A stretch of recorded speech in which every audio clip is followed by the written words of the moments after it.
Hello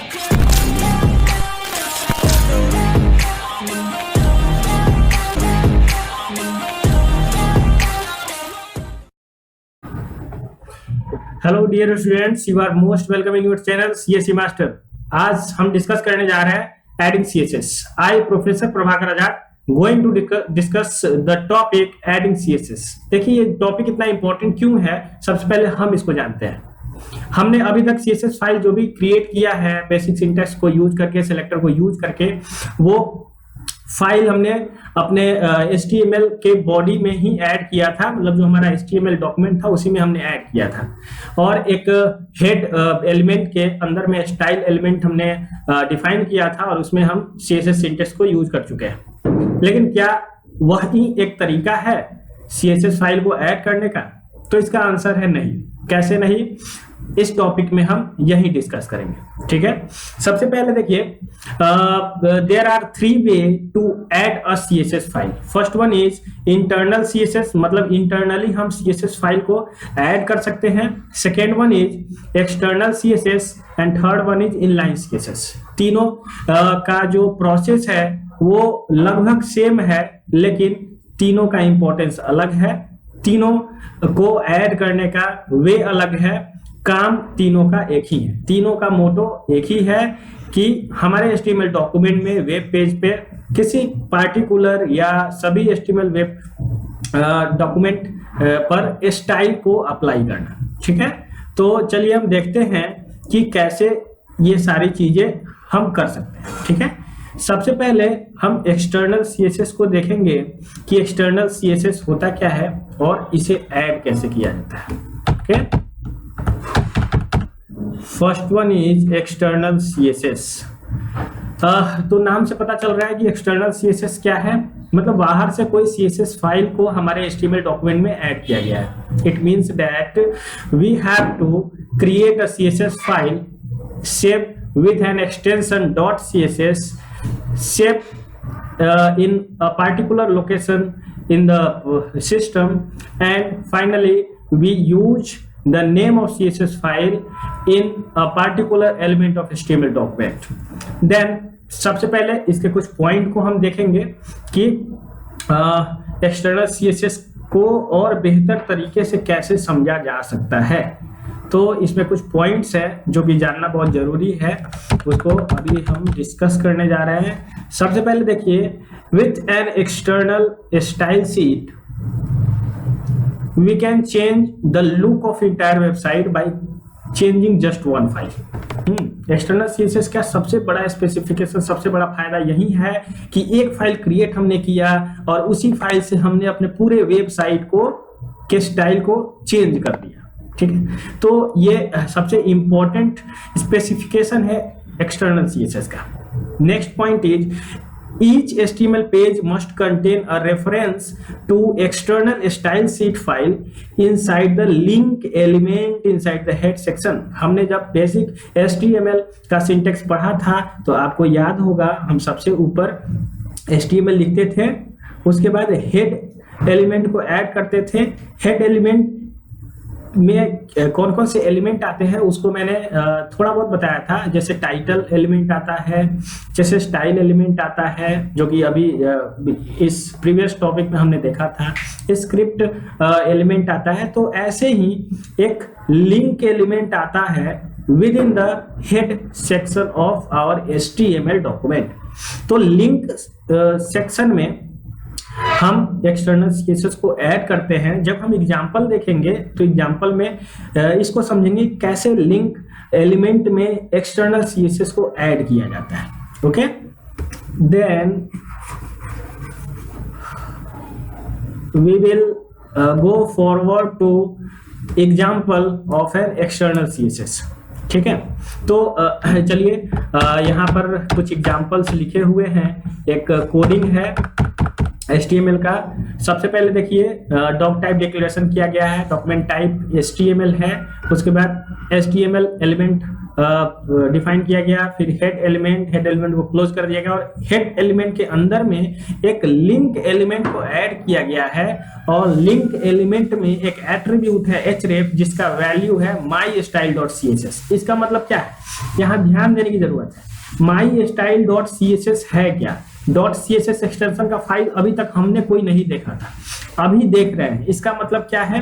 my style dot C S S is a C S S file which has created separately. Okay, जैसे कि एक C S S का coding हमने किया, selector को use किया, कर्ली ब्रैकेट ओपन किया, कुछ डिक्लेरेशन दिया, उसके बाद डिक्लेरेशन को हमने क्लोज कर दिया।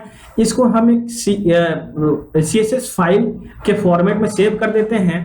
इसको हमने सेव करते समय नाम दे दिया माई स्टाइल डॉट CSS। यहाँ ध्यान देना है कि इसका एक्सटेंशन डॉट CSS होगा। क्यों? क्योंकि हम CSS फाइल को क्रिएट कर रहे हैं। अब इस CSS फाइल को जो आपने क्रिएट किया है, इसको अपने लैपटॉप के या सिस्टम के किसी भी लोकेशन पर सेव कर सकते हो, लेकिन मैं रिकमेंड करता हूं कि जिस फोल्डर में आपका HTML फाइल है उसी फोल्डर में अपने CSS फाइल को भी रखें, क्योंकि बाद में हमने आपको बताया था कि एक रिलेटिव URL होता है, एक एब्सोल्यूट URL होता है। तो उस समय आपको ध्यान आएगा कि कैसे रिलेटिव URL काम करता है और कैसे एब्सोल्यूट URL काम करता है। ठीक है, तो ये है क्या? Relative URL। जब हम HTML डॉक्यूमेंट में अपने CSS फाइल को डालेंगे, मतलब सेम फोल्डर में जहां पे HTML डॉक्यूमेंट रखा हुआ है, उसी फोल्डर में माई स्टाइल डॉट CSS या कोई भी CSS फाइल जो आपने बनाया है उसको हम डालेंगे। ओके, तो इसको हमने एक अलग फाइल में सेव कर दिया।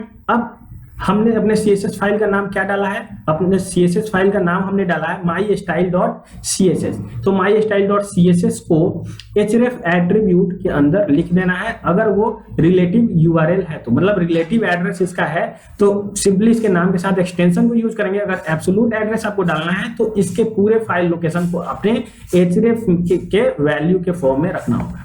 ओके, तो एक्सटर्नल CSS को ऐड कैसे किया जाता है ये हमने बता दिया। अब एक्सटर्नल CSS को क्रिएट कैसे किया जाता है, सेव कैसे किया जाता है, हम इसको डिस्कस करेंगे। उसके बाद एक्सटर्नल CSS को हम लिंक एलिमेंट में ऐड करेंगे और इसका रिजल्ट देखेंगे on the web page. Okay, तो चलिए हम चलते हैं एक CSS फाइल को क्रिएट करने। सबसे पहले हमने अपना नोटपैड ओपन किया, एक न्यू फाइल हमने ऐड किया और न्यू फाइल में हमने एक HTML डॉक्यूमेंट को सबसे पहले क्रिएट किया, HTML।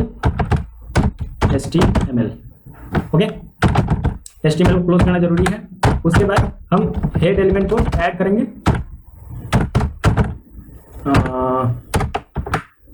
इसमें हमने हेड एलिमेंट को ऐड किया, हेड को क्लोज भी किया। हेड के अंदर में हमको क्या डालना है? एक लिंक एलिमेंट डालना है। Link is an empty element and there is no closing tag of link. Okay, तो लिंक में हमें href एट्रीब्यूट डालना है। href इज इक्वल टू, यहाँ पर जो CSS फाइल हम क्रिएट करेंगे उसका वैल्यू बाद में डालेंगे। ओके, हेड के बाद बॉडी सेक्शन को हम ओपन करेंगे और क्लोज करेंगे। बॉडी ये आपका बेसिक HTML पेज स्ट्रक्चर है जो कि आपको कोई भी वेब डॉक्यूमेंट क्रिएट करने के लिए बनाना पड़ता है।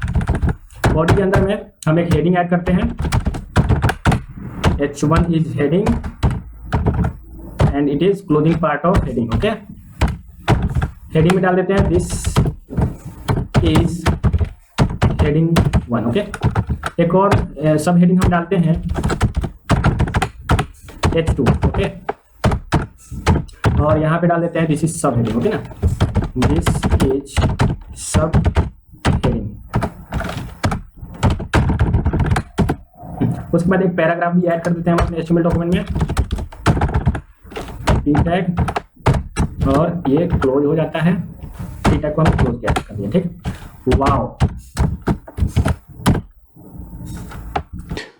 Is awesome. तो इसको हमने सेव कर दिया है home.html से अपने फाइल में। अब हम एक CSS फाइल क्रिएट करेंगे जिसका नाम होगा home.css। ठीक है, इस सबसे पहले सिलेक्टर को यूज करेंगे। हमें हेडिंग को स्टाइल करना है। हेडिंग में हम कलर सेट करना चाहेंगे, colour red.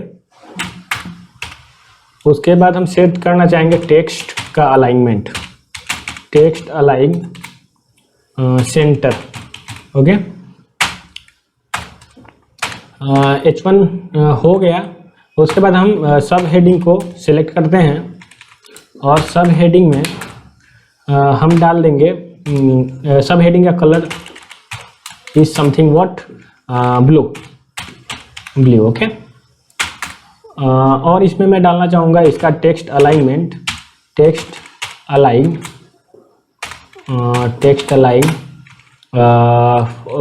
Right, okay, right. उसके बाद पैराग्राफ को भी मैं सेलेक्ट करता हूँ, या पैराग्राफ पे भी स्टाइल कुछ अप्लाई में करना चाहता हूँ। पैराग्राफ में इसके भी कलर को मैं चेंज करता हूँ, और कलर में मैं डालता हूँ पिंक, ओके। और इसके टेक्स्ट अलाइन को, या फिर चलो इसमें फॉन्ट साइज अप्लाई करता हूँ, ओके। तो font size is 40 pixel, this is okay. तो ये हमारा CSS फाइल क्रिएट हो चुका है। इसमें एक बार हम एरर वेरीफाई करेंगे, कलर रेट सेमी कॉलन, सबसे पहले देखेंगे सभी डिक्लेरेशन के बाद सेमी कॉलन है या नहीं, ओके। है, कॉलन है डिक्लेरेशन और वैल्यू के बीच में, ओके। इसका मतलब हमारा CSS फाइल सही है। इसको मैंने सेव कर दिया Ctrl+S से, और अब हम home.html में जाएंगे, और देखिए यहाँ पर जो लिंक एलिमेंट को हमने ऐड किया है, इसमें हम दो एट्रीब्यूट यूज करते हैं, एक रेल एट्रीब्यूट और second one href attribute, okay.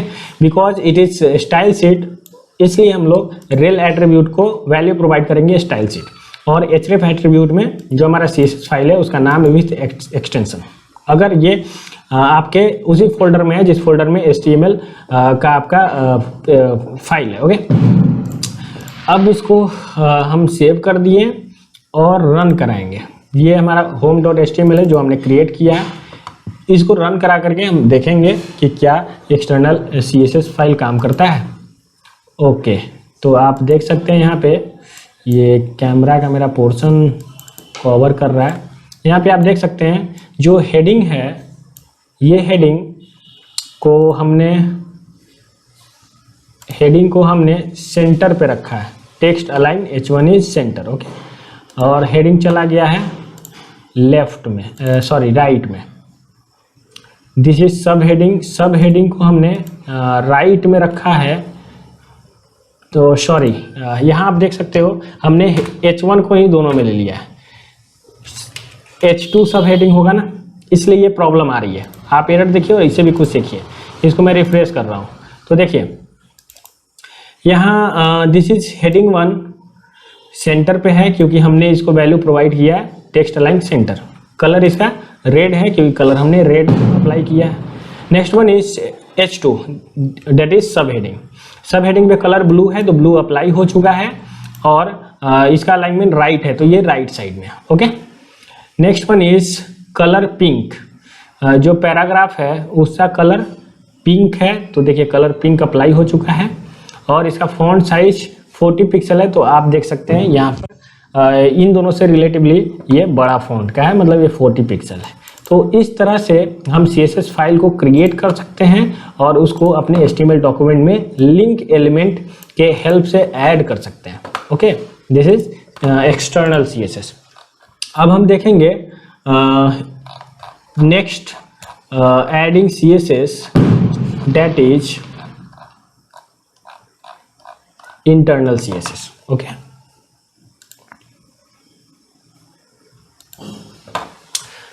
तो इंटरनल CSS क्या होता है, सबसे पहले हम इसको समझते हैं। अभी तक हमने जो पढ़ा था HTML में जो हेड एलिमेंट था, हेड एलिमेंट के अंदर हमने स्टाइल एलिमेंट को ऐड किया था, और स्टाइल एलिमेंट में हम कुछ CSS का कोडिंग करते थे। सेलेक्टर को यूज करके डिक्लेरेशन लिखते थे और स्टाइल एलिमेंट को क्लोज कर देते थे।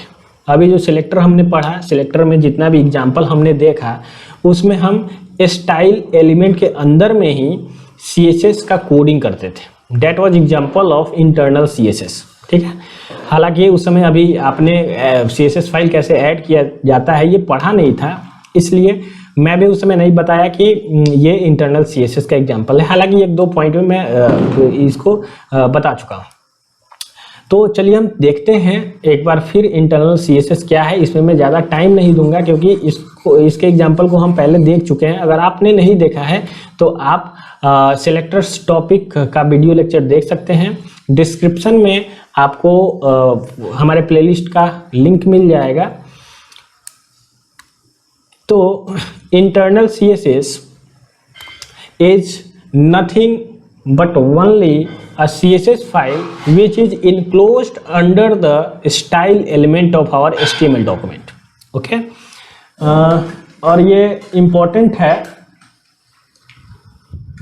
इसलिए क्योंकि जनरली अगर थोड़ा बहुत हमें स्टाइलिंग करना है अपने HTML डॉक्यूमेंट में तो हम इंटरनल CSS को यूज करते हैं। अब आपको अलग से एक एक्सटर्नल फाइल बनाओगे, सेव करोगे तो ये थोड़ा सा प्रोसेस लेंदी हो जाता है। बड़े डेंस HTML डॉक्यूमेंट को क्रिएट करने के लिए हम एक्सटर्नल CSS फाइल को यूज करते हैं। ओके, तो इंटरनल CSS इंपॉर्टेंट है। चलिए देखते हैं इसके इंपॉर्टेंट पॉइंट को। An internal style sheet may be used if one single HTML page has a unique style. Why internal CSS is used? Because whenever we use one single HTML page with a unique style, we add some CSS styling in the form of internal CSS. Okay, internal style is defined inside a style element inside a head section. Okay, हमने बताया कि head section में हम एक style element को add करते हैं और स्टाइल एलिमेंट में ही अपने CSS का कोडिंग कंप्लीट करते हैं और स्टाइल एलिमेंट को क्लोज करते हैं। तो ये बहुत आसान है, ये ज़्यादा कॉम्प्लिकेटेड नहीं है। इसमें कुछ भी एक्सटर्नल आपको क्रिएट नहीं करना है, कुछ भी ऐड नहीं करना है। बस आपको CSS फाइल को क्रिएट करने के लिए HTML एलिमेंट के अंदर में अपने CSS कोडिंग को करना है।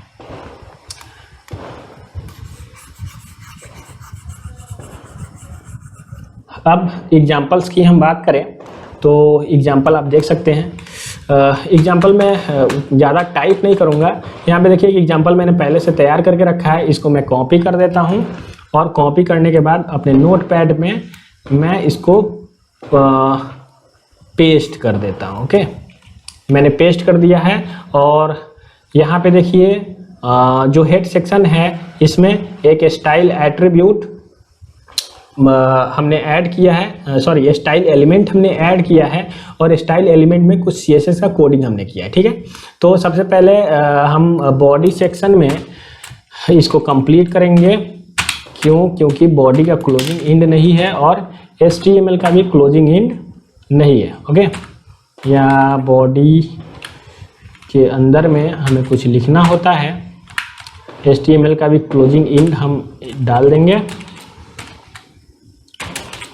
ओके, HTML क्योंकि ऊपर में HTML ओपन हुआ है तो नीचे में इसे क्लोज करना है।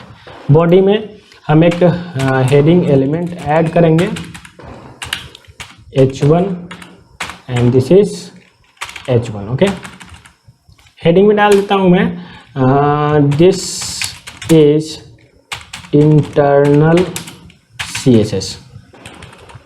ओके, तो और इसमें एक पैराग्राफ भी हम डाल देते हैं। चलिए, पैराग्राफ भी हमने डाल दिया।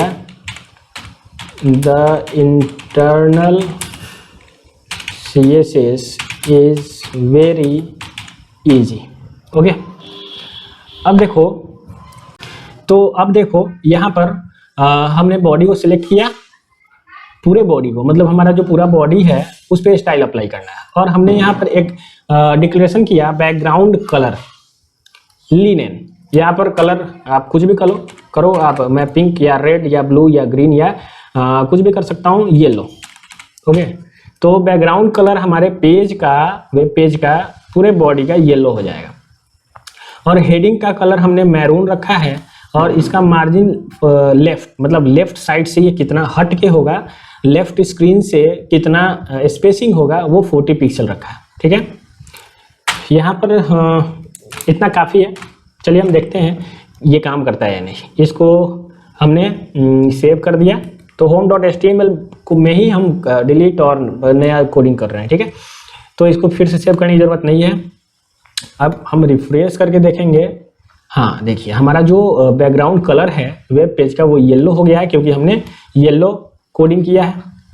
उसके बाद जो हेडिंग है H1, इसका कलर हमने मैरून रखा है और इसका लेफ्ट से मार्जिन 40 पिक्सल रखा है। ओके, तो आप देख सकते हो यहाँ पे इसका जो कलर है वो मैरून है और ये येलो पता नहीं चल रहा है, इसको हम रेड डाल देते हैं। ओके, फिर कंट्रोल एस से हमने सेव कर दिया, कंट्रोल प्लस एस से इसको रिफ्रेश करके देखते हैं कि क्या ये रेड, सॉरी हमने हेडिंग को किया है, पैराग्राफ पे तो हमने स्टाइल ही नहीं किया, तो इसलिए ये बाय डिफ़ॉल्ट ब्लैक है। अगर पैराग्राफ पे भी हमें करना है तो पी को हम सिलेक्ट करेंगे और इसमें कलर हम डिक्लेरेशन डालेंगे और इसको डाल देते हैं blue. Okay, because red already पहले से अवेलेबल है। ओके, इसको कंट्रोल एस हमने दबा दिया है अपने कीबोर्ड से और देखिए ये ब्लू हो चुका है। अगर आपको नहीं दिख रहा है तो इसको हमने जूम कर दिया, ये देखिए पैराग्राफ ब्लू है। तो इस तरह से हम लोग इंटरनल CSS फाइल को अपने HTML में ऐड कर पाएंगे। चलिए अब चलते हैं next one, that is inline CSS। Inline CSS क्या होता है? इनलाइन CSS सबसे आसान है। अगर आपको अपने HTML डॉक्यूमेंट के किसी पार्टिकुलर एलिमेंट का स्टाइलिंग करना है तो इनलाइन CSS को आप यूज करोगे। अब इनलाइन CSS काम कैसे करेगा? तो इनलाइन CSS आप इसके कुछ इंपॉर्टेंट पॉइंट को सबसे पहले देखो। Maybe use to apply a unique style for a single element. H1 element है, इसका स्टाइलिंग करना है, केवल इसका स्टाइलिंग करना है, तो आप क्या करोगे? H1 हेडिंग जो है उसका ओपनिंग टैग लिखोगे और इसी में कुछ एट्रीब्यूट को हम ऐड करेंगे और वो H1 एलिमेंट पे स्टाइलिंग कर देगा। ठीक, अब वो क्या एट्रीब्यूट हम यूज करेंगे, चलिए वो देखते हैं। अब inline style may be used to apply a unique style for a single element. To use inline style, add a style attribute to relative element. The style attribute can contain only CSS property. अब style attribute क्या है? style attribute हम जब HTML आपको पढ़ा रहे थे उस समय भी हमने style attribute को यूज किया था, लेकिन हमने नहीं बताया था कि this is example of inline CSS।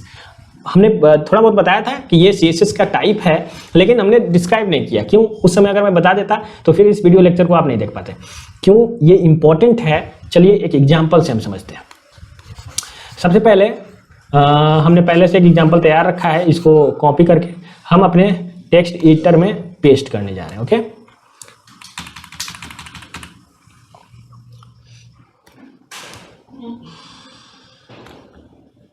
यहाँ से हमने इसको कॉपी किया, कंट्रोल C प्रेस करके, और यहाँ पर अपन पेस्ट कर देना है। ठीक है,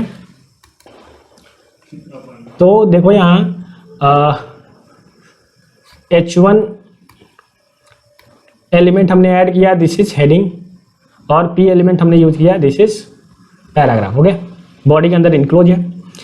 यहाँ पर हम एक स्टाइल एट्रीब्यूट को ऐड करेंगे। स्टाइल एट्रीब्यूट हमने ऐड किया और इसमें वैल्यू प्रोवाइड करेंगे in the form of CSS declaration. ठीक है, यहाँ पर आप देखो ये CSS का फर्स्ट डिक्लेरेशन है।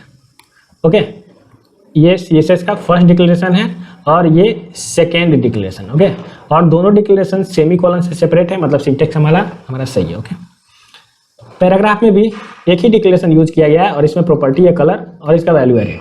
यहाँ पे property colour, value blue, property text align, value centre.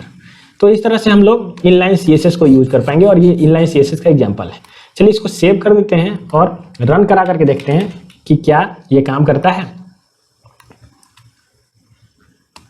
इसको कंट्रोल S से हमने सेव कर दिया और हम रिफ्रेश करके देखेंगे, वाओ इट इज ऑसम। हमारा जो हेडिंग है वो सेंटर पे अलाइन हो गया, मतलब टेक्स्ट अलाइन हमने प्रॉपर्टी सेंटर सेट किया हुआ होगा, तो टेक्स्ट अलाइन सेंटर सेट किया हुआ है। इसका कलर ब्लू सेट किया हुआ है, इसलिए इसका कलर ब्लू हो गया है। अब पैराग्राफ पे क्या प्रॉपर्टी अप्लाई किया गया? पैराग्राफ पे प्रॉपर्टी अप्लाई किया है कलर रेड, मीन्स इसका कलर रेड होना चाहिए, तो कलर तो रेड है। चलो इसको भी हम सेंटर पे अलाइन कर देते हैं। तो सेंटर पे अलाइन करने के लिए हमें क्या टाइप करना होगा? Text align is what? Centre. Okay, semicolon में डाल दिया, उसके बाद कंट्रोल S से हमने इसको सेव कर दिया। ओके, तो उसके बाद रिफ्रेश हम करेंगे और देखिए ये सेंटर पे अलाइन हो चुका है। बहुत इंटरेस्टिंग है इनलाइन CSS। किसी भी एलिमेंट को आपको स्टाइलिंग करना है तो एलिमेंट में आपको एक स्टाइल एट्रीब्यूट को ऐड करना होगा। स्टाइल एट्रीब्यूट को ऐड करने के बाद CSS सिंटेक्स के फॉर्म में आपको वैल्यू प्रोवाइड करना होगा और इस प्रकार आपका जो एलिमेंट है वो स्टाइल हो पाएगा। तो अब हम देखेंगे कैस्केडिंग ऑर्डर। कैस्केडिंग ऑर्डर का मतलब क्या है? अभी तक CSS हमने देखा कि इंटरनल CSS होता है, एक्सटर्नल CSS होता है, इनलाइन CSS होता है, 3 CSS होता है। सपोज करो कि तीनों CSS, तीनों स्टाइल एक ही HTML डॉक्यूमेंट में अवेलेबल हो तो हमारा जो वेब ब्राउज़र है वो किसको रीड करेगा। जैसे कि फॉर एग्जांपल एक्सटर्नल CSS में हेडिंग का स्टाइलिंग रेड है, इंटरनल में हेडिंग का स्टाइलिंग ब्लू है, ठीक है।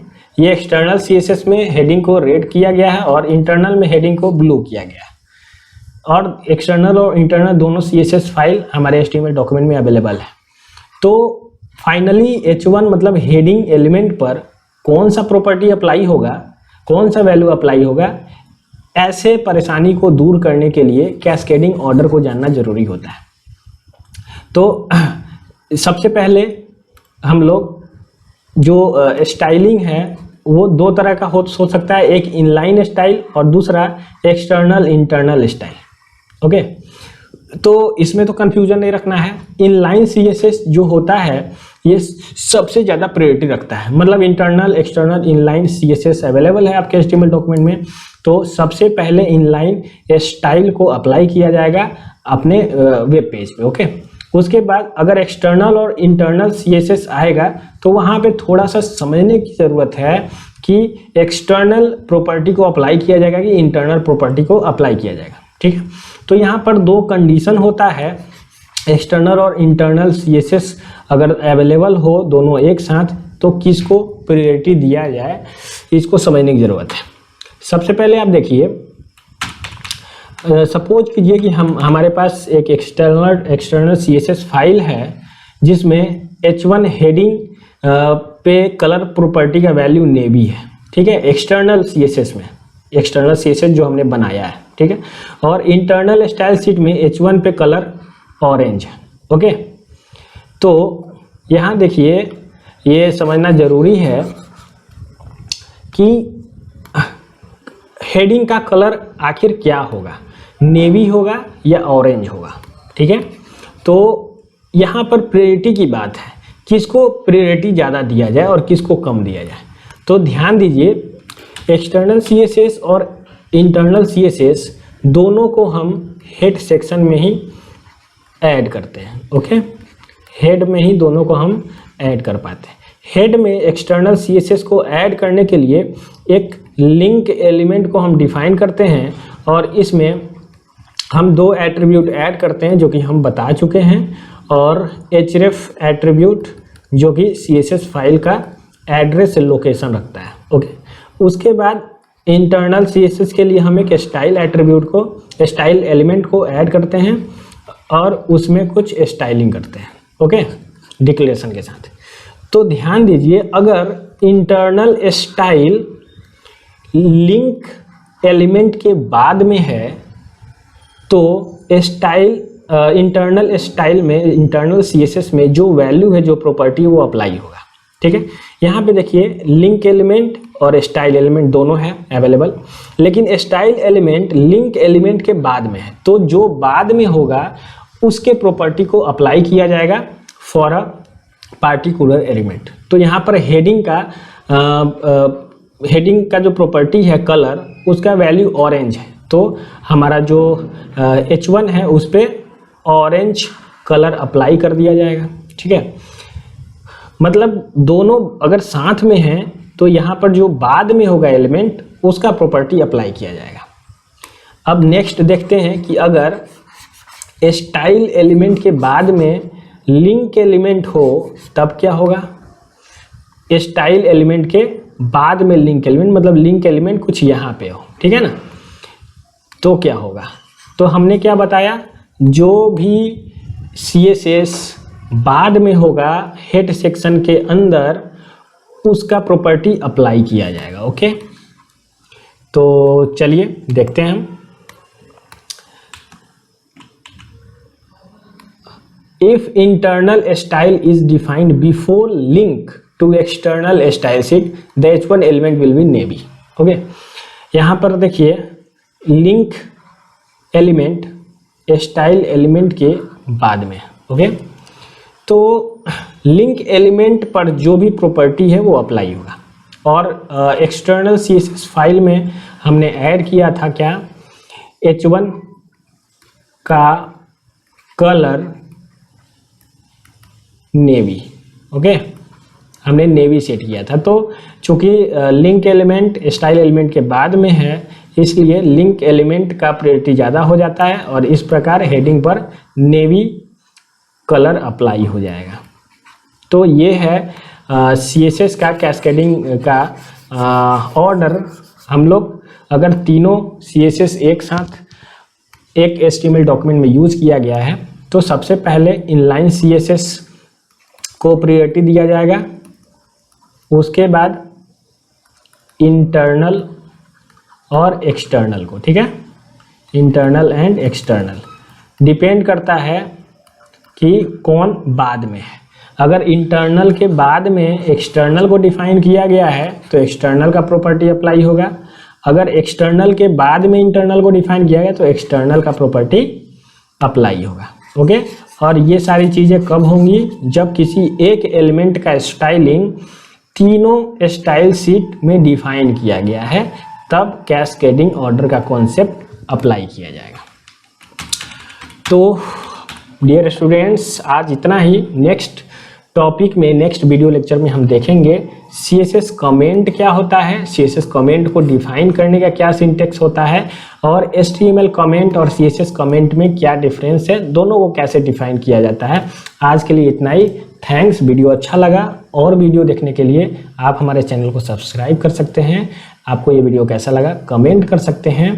थैंक्स।